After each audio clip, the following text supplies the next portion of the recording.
Hello, hello. We are live, and this is,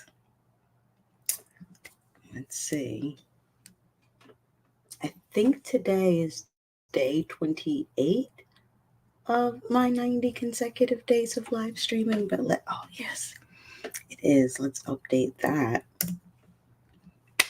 Day 28 of consecutive live streaming days. Let me give myself a round of applause. Go me. And hold on 1 second. Okay. This is my new studio. I still haven't quite gotten this background to work exactly like I want it to, but um, it's better than nothing to me, and that's what matters most, and how I feel about it. Um, I also should have got something to drink, but let's get started here, okay? Because as usual, we are focusing on progress over perfection. And what I wanted to talk about first today was that May is Mental Health Awareness Month. Um, and so I wanted to encourage anyone watching this to check on their loved ones, um, and to in taking care of their own mental health, acknowledge that our mental health is just like any other health that we would take care of. We take care of our financial health, right? We would take care of our heart health and see a cardiologist. Our mental health requires attention as well. I recommend that everyone have a therapist because it's just someone to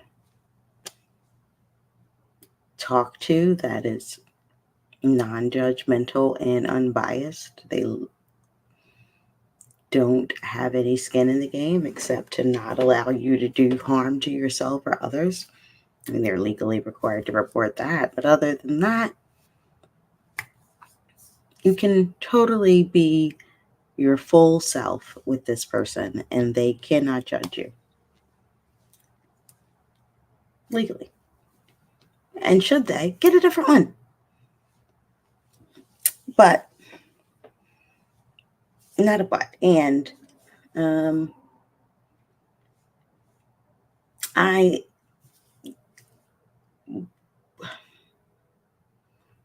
want to also encourage anyone who is watching this that may be going through a tough time mental health wise and feeling like it will never get better, that it does, in fact, get better.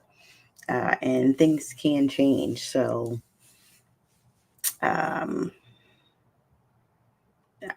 it's don't make a permanent decision for what is going to eventually be a temporary situation. Um, and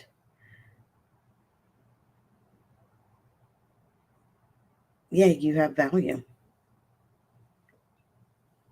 just by existing. And so if you can't be hopeful about anything else, like if thinking about the next day is too much, if thinking about the next hour is too much, then focus on just being grateful for the next breath. Like let that be your focus until something else feels better. Because sometimes that may be the only thing you're hanging on to. But it does indeed get better. Always. I really do believe that. And I'm speaking from person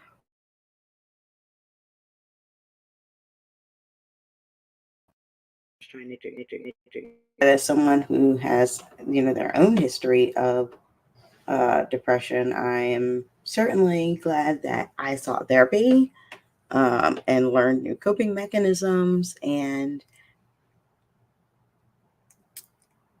am here. That is so. I'm sure other topics in my live stream during the month of May will include other things about mental health, like the benefits of meditation. I know for me personally, I used to always feel like, oh, I really think I would benefit from having a meditation practice. But I had this really limited view of what meditation needed to look like. And once I accepted that what is my meditation practice does not need to look exactly like what is someone else's, it was like totally opened up everything for me.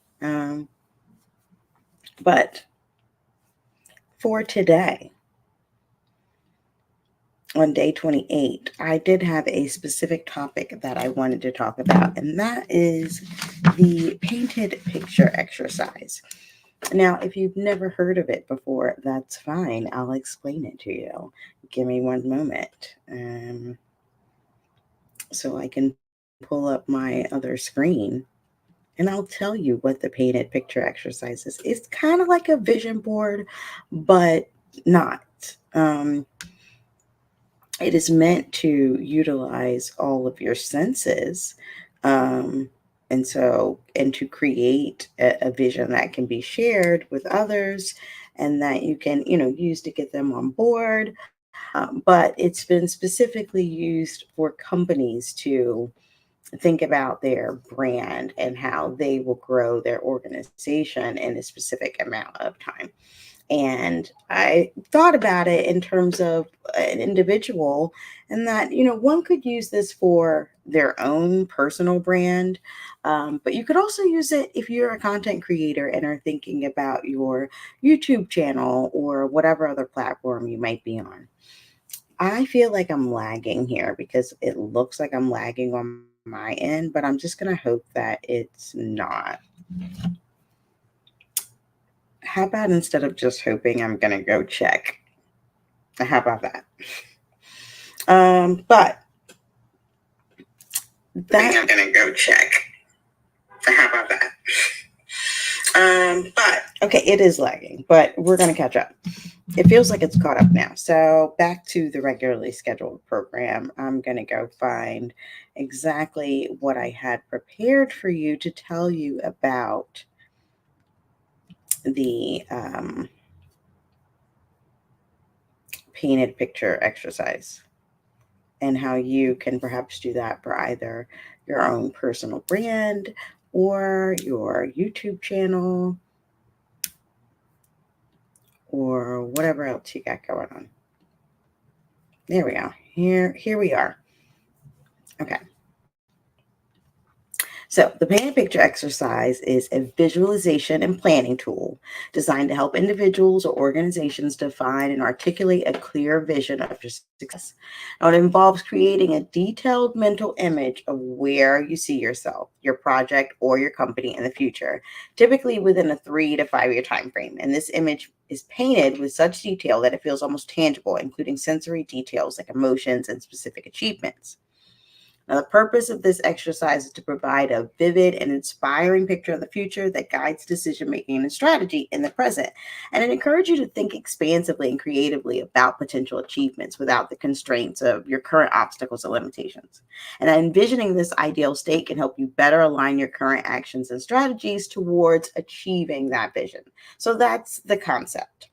Now, the painted picture can include various aspects such as professional accomplishments, so details about career advancements or business growth, audience growth, educational achievement, personal development, descriptions of personal skills you want to have developed, relationships you wish to cultivate, or personal qualities you aim to embody, your impact on others, how your work will affect your community, industry, or specific groups, physical and emotional states, what your work and environment looks like, how you feel on a day-to-day basis, and the overall quality of your life.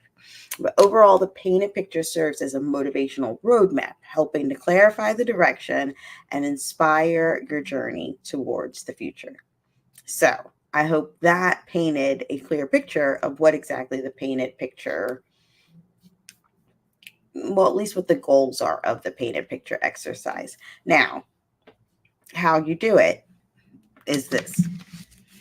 Now, the first step is you are meant to kind of get away from the day to day. This is not something that is done like, oh, I have a lunch break. Let me stop and do that, right? But you want to get yourself in a relaxed and comfortable and let's say optimistic state. So be in one of your favorite places, like a beach. That's one of my favorite places. Or but make a quiet space at home. At first, get yourself in a that kind of mind state, and then you're going to take some deep breaths, get really relaxed because we're going to.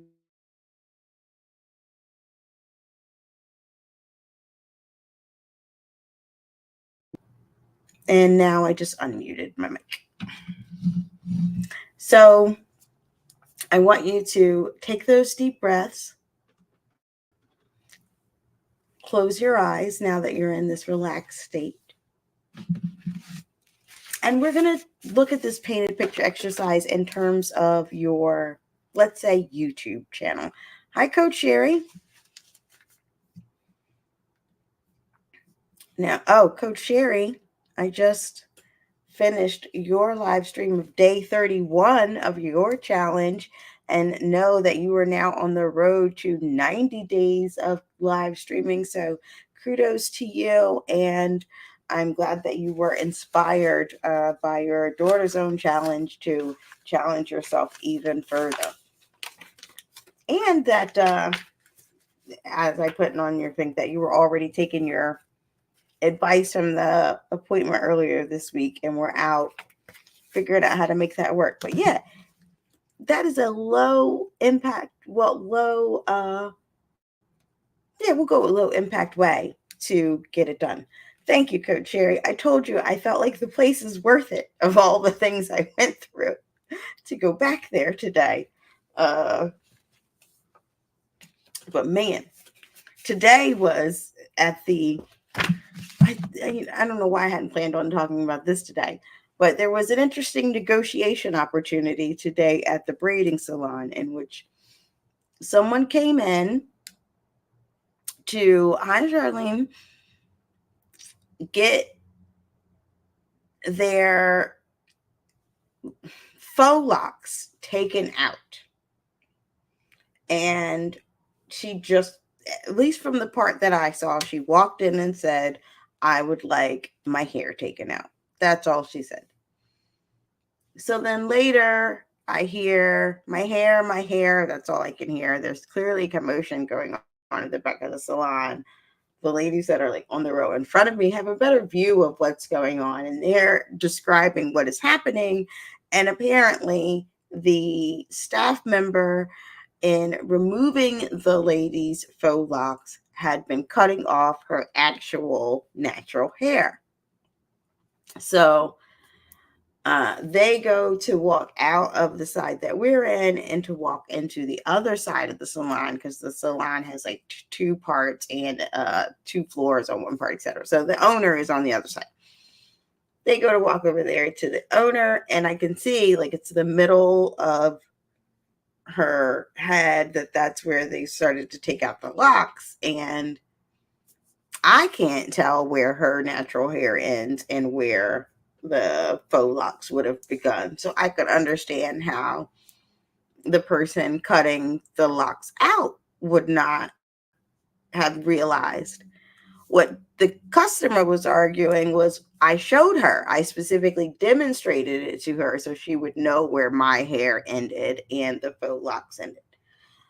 But also, it had been a large amount that had already been done. And I'm like, but how did you not notice that something fell off and stop it, etc.? And, it was an interesting thing because there was a lot of conversation about who was technically like at fault here. And I think there is a dual responsibility in this scenario And then there was a lot of discussion about how this is going to be potentially resolved. And all of us were basically like, look, I try to mind my business, but this is like really hard to mind my business right now because this is a lot. Like everyone had their opinions on like what they would do if their hair had been cut. I mean, some of us were like, I mean, ultimately it's just hair. Um, but lots of people had thoughts on whether that they would expect a discount versus whether it should be completely free at that point. Other people also just had the opinion like, I'm not letting anybody cut out my locks or braids. Like, um, unless they were like, unless it was the person that put it in or someone who does my hair all the time. So I know they know my hair.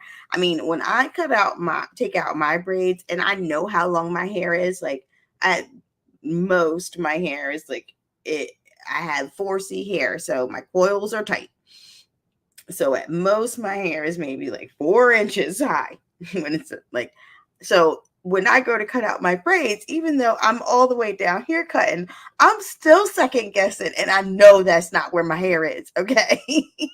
So I'm definitely not just letting anybody start cutting it out. I don't, it was, but not surprisingly to me, they resolved it. Like, I don't know what the owner came and said and did, but she came, they figured it out. The same lady finished taking her locks out. And when I got my hair finished, I like usually this is part of how they're so efficient. You have a main braider that'll like get you do all the parting and all the braids, and then like once they've done 90% of your hair, one of the like I guess more apprentice braiders will like finish you up and do the rest of the braid. So I had been moved to the apprentice now to finish my braids and was sitting next to the lady getting her locks taken out. And she seemed fine the rest of the day as she got the locks taken out. So they, whatever it was, they worked it out. But yes, oh my was right, Coach Sherry, because we are also in Philadelphia and you just never know how things might go. Um, Especially women are often emotionally attached to their hair. So for some people, that could be a really emotional experience seeing their own hair cut out on the floor and you don't know how yet they're going to react. But as someone who has been yeah, and quickly so listen, there was so many discussions, so many discussions. Um, but yeah, I have when I wish I had a picture I could just easily show y'all, but I had no hair. And that my cut was a Caesar. Um, and I remember one of the reasons why I ultimately ended up cutting it all off was I this is also what made me go natural. Um, I really hated sitting under the dryer at the hair salon. It would take so long, so long when I was getting my hair like wrapped and stuff. And I just, oh, and it was just such a painful experience to me because it would just be so hot and it was just forever under there. And I would remind myself, and I still have to do this when I'm getting my hair braided, of the beauty is pain because what we perceive as beautiful sometimes can be uncomfortable to get there for sure. Um, so I was going to accept it. But the other thing I couldn't take was the combination of that and what I experienced as disrespect and poor customer service at the beauty salon when they double, triple booking and I'm here all day when I really could have been in and out in 1 to 2 hours if you had just booked us consecutively, not concurrently, ma'am. So, but the now because I went on a Wednesday, Coach Sherry, and there a little bit earlier. No, actually, I ended up getting there the same time I got there on a Saturday. I didn't get there until 8. Um, and when I got there at 8, I was number 26 on the list, but I was still in the chair by 9. out of the chair by 12:30, home by 1, and I take my laptop. Today's an administrative day for me. So I work from there. So I'm able to get my braids done and do all of my work.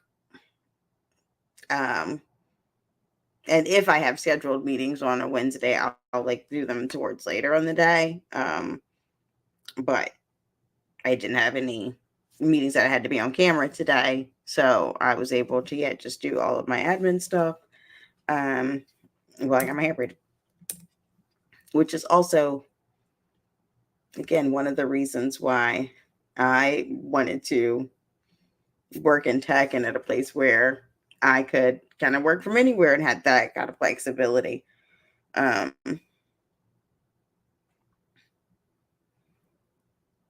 yeah, see, now that's one thing. And again, why this place is so efficient because they don't allow that. Like you come, you try to do that, you go, you coming back another day, or I guess your braids aren't about to get finished.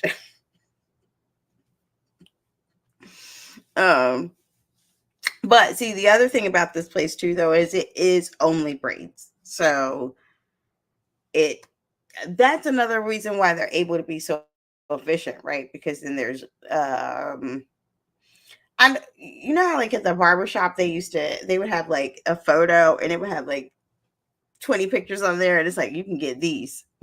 That's it. That's all. Um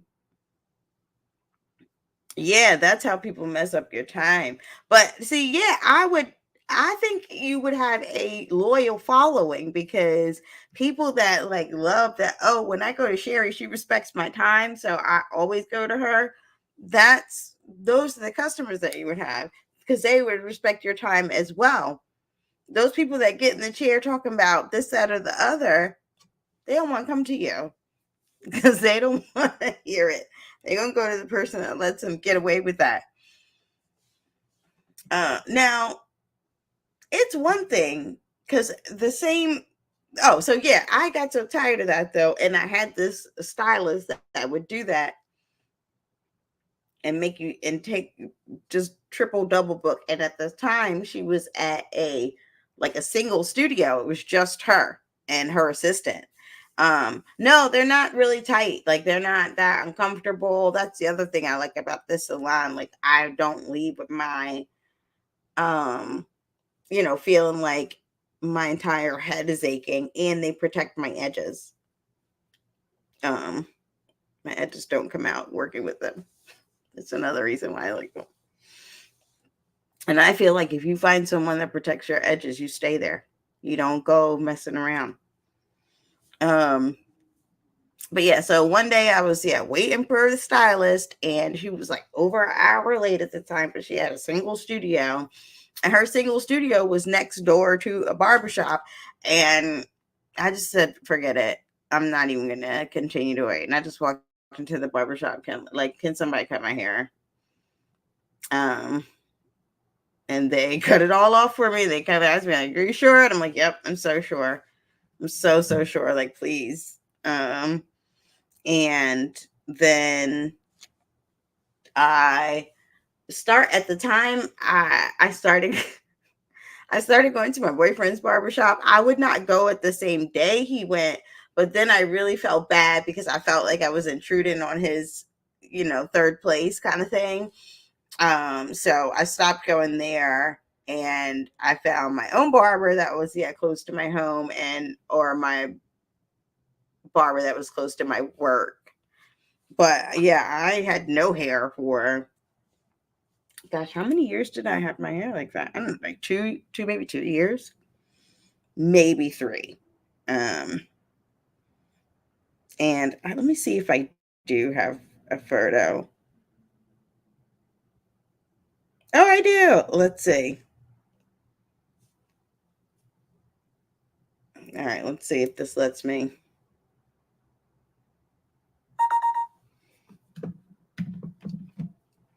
Okay.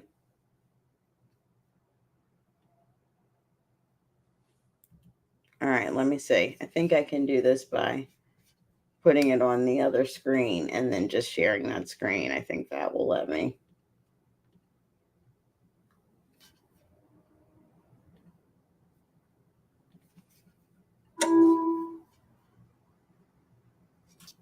What just happened? Oh, okay, I don't know how big this is gonna make this, but let's see.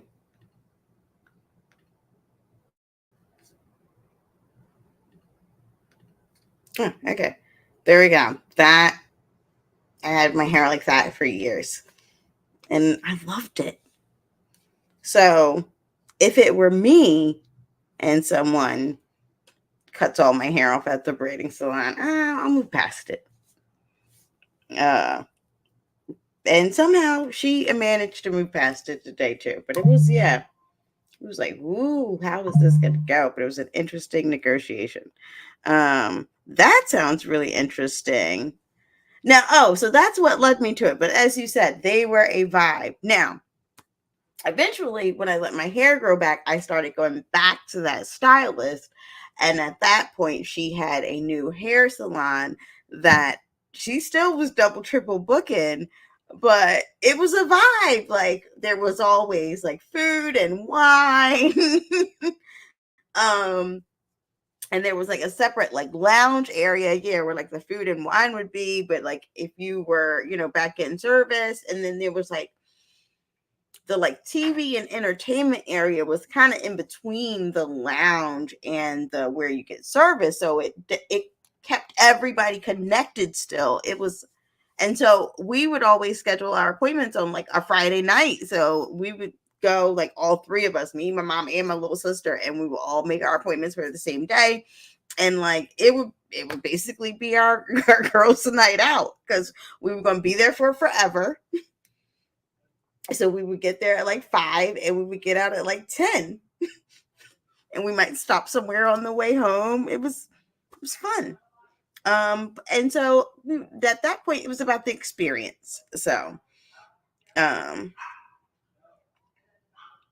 yes, I definitely, that was the other thing. The having to get the haircuts all the time. Like it's also, I think, people, I think sometimes go natural thinking like, oh, it'll be less maintenance, but natural hair is maintenance too, just different maintenance. Oh, okay, that's a really cool salon with the unisex, and it's got a bookstore in the basement. So like you can go buy books. I did read more of my The Secret Lives of Church Lady book, and whoa, that book was not what I expected, but it's an anthology series. And yeah, I was in the braiding salon with crying because some of the stories got me, and I'm like, oh, I know people are like, what is, but I've always been one who, if I'm overwhelmed with emotion, I'm just overwhelmed with emotion. I can't stop it. And some of the things that will make me cry are like, I don't, if you ever saw the movie. Okay, so the one that made me ooh, see, I'm just tearing up just thinking about it. So the one that made me really cry, one that made me cry was this one called Peach Cobbler. And it was a story told from a young lady's point of view about her mother made this really good peach cobbler that she was like well known for. And she wouldn't let her, she never made it for her though. She only made it for the pastor who would come by every Monday and get this peach cobbler. And the young lady tells the story from the time where she's like, um, I think like just before middle school to when she's like in graduate in high school. And so initially, no, it's elementary school, I think, because she initially thinks the pastor is God. She doesn't understand that um he's, just a pastor. And because when he frequents the house, she hears her mother saying, oh God, that's also why she assumes the pastor's God. And so later at some point, then the mother asks her to be a tutor for the pastor's son. And so now she's like a young adult, late in high school. So she's fully aware of everything that's happening. She's not happy about having to keep this secret while tutoring this young man. Her and the young man end up having their own experience. And so that leads to this like blow up with her mother where she's like, why would you even involve me in this? But the peach cobbler is a thread throughout the story in that she really like, because she wants to use these peach cobblers as a way to connect with her mother, and the mother is not having it. Okay. And there's one, like, so much so that she won't even show her how to make them, etc. And so at one point she just starts trying to teach herself, and there's a point where she's older where she's making her own peach cobbler. The mother makes never really pays attention to it or acknowledges it, but at the one point where she does, she basically like berates the child for trying to do it. And that really literally brought me to tears, because in the story it's obvious that like she just wants to be close to you. That's why she's trying to make these peach cobblers. Like, she wants to spend time with you, she wants to be with you. And like, the mother in this story was not seeing it. And it was like so sad. um so I think the era in which the story is set is, I believe, like the 70s, I want to say, like 70s. I think it goes from like the 70s to early 80s perhaps. um but I'm not exactly sure, because I don't think they spend a lot of time on it, on what era it is, like, to give that kind of context around the story. But yeah, that one was one that made me just really sad, because it was a coming of age story, and really in which this child was using this peach cobbler for connection with her mother, and it was not something that her mother could see. And so the way the story ends is like they have this big blow up, and she's like, ah, she acknowledges that, like, although she never wants to be like her mother, she's got nowhere else to go, so she needs to shut her mouth right now. And like, that's the end. So that was one. There was another one about a lesbian couple who was now estranged from their, one was like completely estranged from their family, and the other was not. And so then the story was kind of about like their struggle, and that one felt really guilty even acknowledging that she could like talk to her mother when her partner could not, because her mother had completely disowned her. And so that one made me sad for people that experience that, the loss of their family when their family doesn't agree with them, or their lifestyle for religious reasons. But more than anything, that one made me cry because they had a significant portion of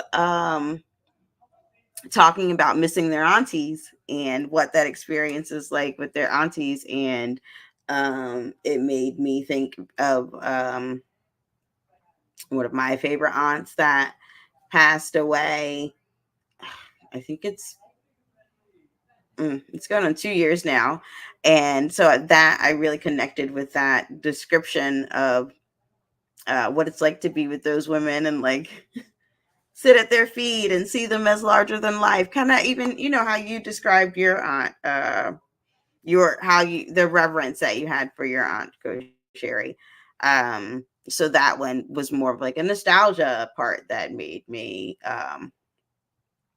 cry up, tear up. So yeah.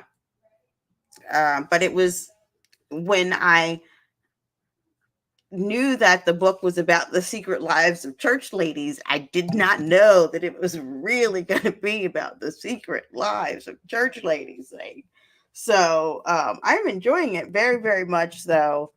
In that I don't recall the last time I read like a anthology, and I I like the little short stories that are that are really well done and have a full story arc. Like you're not left like feeling like, "Ugh, well, that feels unfinished," or maybe you're left wanting more, but not like it feels unfinished. It's very well done. So I don't know how I got off that in that tangent, but while I was working in the braiding salon, one of the other things I was thinking about was for this evening was how this painted picture exercise can not only be used for companies, but you could use it for your personal brand, and you could use it for your YouTube channel. And the most this is ooh okay, I will have to check that person out. One, if for no other reason than what a what a stellar pen name, J. California Cooper. Aren't you immediately intrigued? Like, really? Well, who is that? Let me go find out. So I'm gonna go see. Um, and that's what the painted picture ultimately is, right? It's creating a story of what you want it to look like 3 to 5 years from now. So after you've done that not the visualization, but the relaxation, say, exercise, you found a nice place like a serene golf course in which you enjoy, which also, by the way, maybe I'll remember that story at the end, because your golf ball coach here reminded me of a story time from when I was just thinking about the story, and then you said it about how many business decisions are made on the golf course. I'm like, oh, yeah, exactly. That was my point. But I'll get back to that. Okay.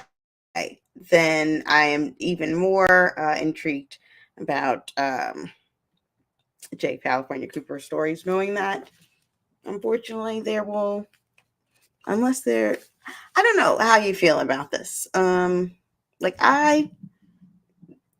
as a someone who started reading books that I probably shouldn't have been reading earlier than I started reading them.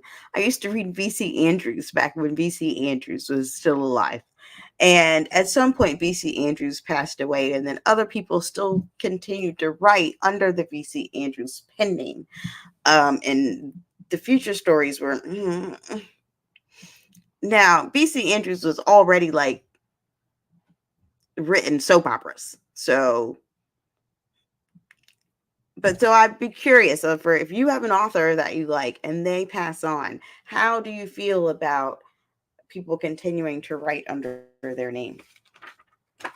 I'm just curious how other people feel about that. Yes, I was in elementary school reading Flowers in the Attic, and I'm pretty sure I should not have been, but that's what happens when your parents are teenagers and they're reading the book too. But it didn't sit right. It just wasn't working. They were not doing the same thing. But okay, I'm going to give you all the painted picture checklist. And so I wanted to share the main organization that did this, that has, I believe you can find it on the interwebs too, is 1-800-GOT-JUNK. I'm certain y'all have probably heard of them. You've seen their commercials. They are the company that will come pick up your junk. They come pick up trash. And they use this exercise to vision their brand. So imagine you might use the painted picture checklist here to vision out your YouTube channel, your personal brand, or some other project that you're trying to get off the ground. So now pretend that you've traveled in time machine into the future, and the date is now December 31st, 3 years from now. And you're walking around, as the book says, your company's office with a clipboard in hand. but I don't know where they do that at. So you're looking around, I don't know, wherever you do your work 3 years from now, whatever that might be. What do you see? What do you hear? What are your clients saying? What does the media write about you? What kind of comments are your employees making at the water cooler? I love that one. I thought about this one in terms of like if you were doing it for your YouTube channel, right? You might say, well, what kind of comments are your audience members writing in, the comments of your videos or writing on your community posts? What do they say about what you're doing? What is the buzz about you and your community? What is your marketing like? Are you marketing your goods, services globally now? Are you launching new online and TV ads? And now this is like, I think this concept is like, I mean, it's over 10 years old. I think they did this maybe like 15 years ago.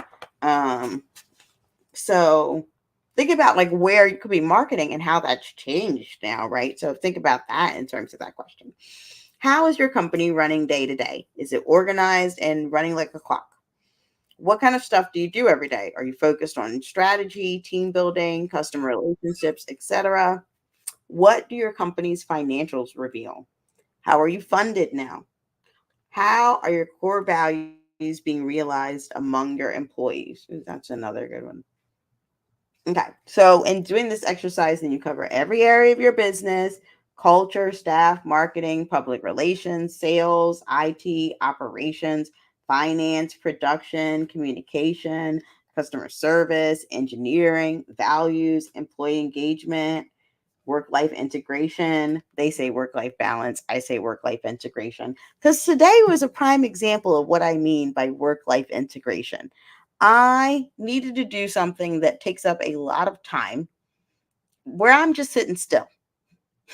So I can easily work, and that's no different than me working in a co-working place or me working from home than well, I guess it's different than me working from home because like there's not other people there if I'm working from home. But it's not different than working in a co-working space. It's really not. And so I get to integrate my work and life in a way that makes me appreciate the flexibility in a way that makes me also like want to go harder to help us achieve our objectives because I love it here. All right, but Coach Sherry is saying, oh, okay, so this is a lot like traction marketing, but in reverse because you're asking how you're perceived and not how our ideal client is perceived. I'm doing this at the team meeting next week. Ooh, that's a good one. And thinking about ooh, how I would try to meet the two, right? Because you have to also focus on that ideal client. But in perfect segue where it says cover interactions you'll be having with all your stakeholders. And remember that you are envisioning all these aspects of your company after it has doubled in size, ideally, because that's what they're saying. You're thinking 3 to 5 years from now. Now that he then goes on to describe, so once I had put all of the ideas in my head on paper, I was then able to write a 3-page description of all the thoughts I had generated through that mind mapping. And I organized them in such areas of the marketing, finance, IT, and so forth. So broke them down. And in summary, then that painted picture gives you a written document of roughly 3 pages that describes in vivid detail what your company's highest ranking executive envisions the company will look like and feels like 3 years out. You're the highest ranking executive. We're talking about this if you're using this in terms of like your personal brand, you're the CEO of you. So boom, there you go. And without detailing how, and yeah, here's the key: you're not detailing how each part of this vision itself will get built or put into place. This isn't the execution plan, this is the vision. It's a painted picture. You have to paint, you're painting the picture in order to now create the execution plan, right? If that's where I'm trying to go, how am I going to get there? So it just describes what the future looks like, not how you will get there. Oh, look, I did a great job of synthesizing that because it's literally the next line in the book. And so, yeah, you can actually find, so you can find their painted picture online, I believe, for 1-800-GOT-DRUNK at backpocketcoo.com. I'll put that in the chat. I hope that's still up.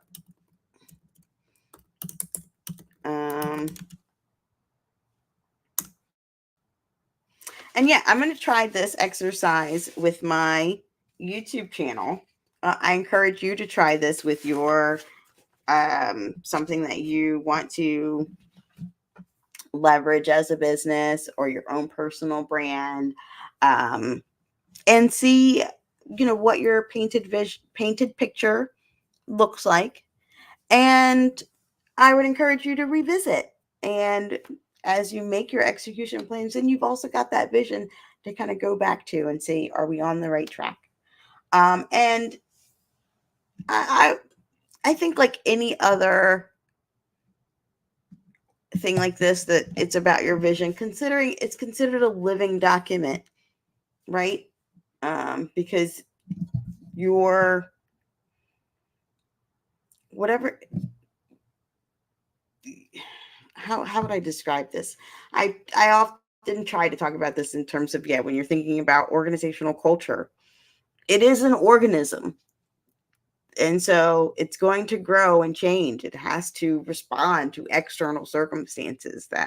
So you want to revisit this vision and continue to check in on not only are we there yet, but is this still where we want to go? I would hope, if you've done the exercise and really given yourself the time and space, you can't be too far off, right? So yeah, and it's mindfulness too. So that's why it felt apropos, Coach Sherry, for a live stream on May 1st, the first day of Mental Health Awareness Month. Because for me personally, visualization had been a tool that also helped me get to having a meditation practice and just being more mindful and present in general. And I think that it is a tool that we all can tap into, and it costs you nothing. Your imagination costs you not a thing. Well, okay, time. But that is a different discussion. Because if we start talking about time, I will lead into my second favorite Einstein quote. Actually, this one's my first, but it didn't work for the conversation we were having at the time in your life, Coach Sherry. But time is but a consistent and shared delusion. Because it's made up. It's something we've all agreed upon.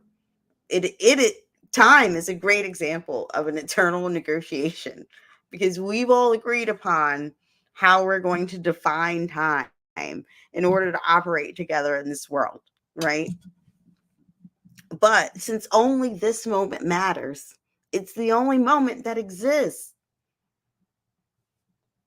I won't go down that rabbit hole. It's a completely different live stream. And the point of this one was the painted picture exercise. So I hope that you try it. I'm going to try this, and I look forward to sharing it with you all at some point in this journey of my 90 days of live streaming. I don't know what day it is.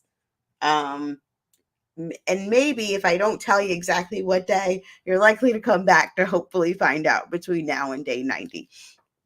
So with that,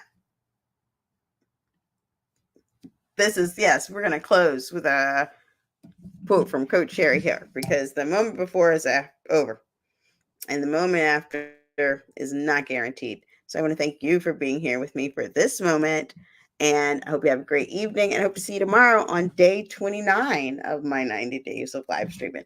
Have a good night.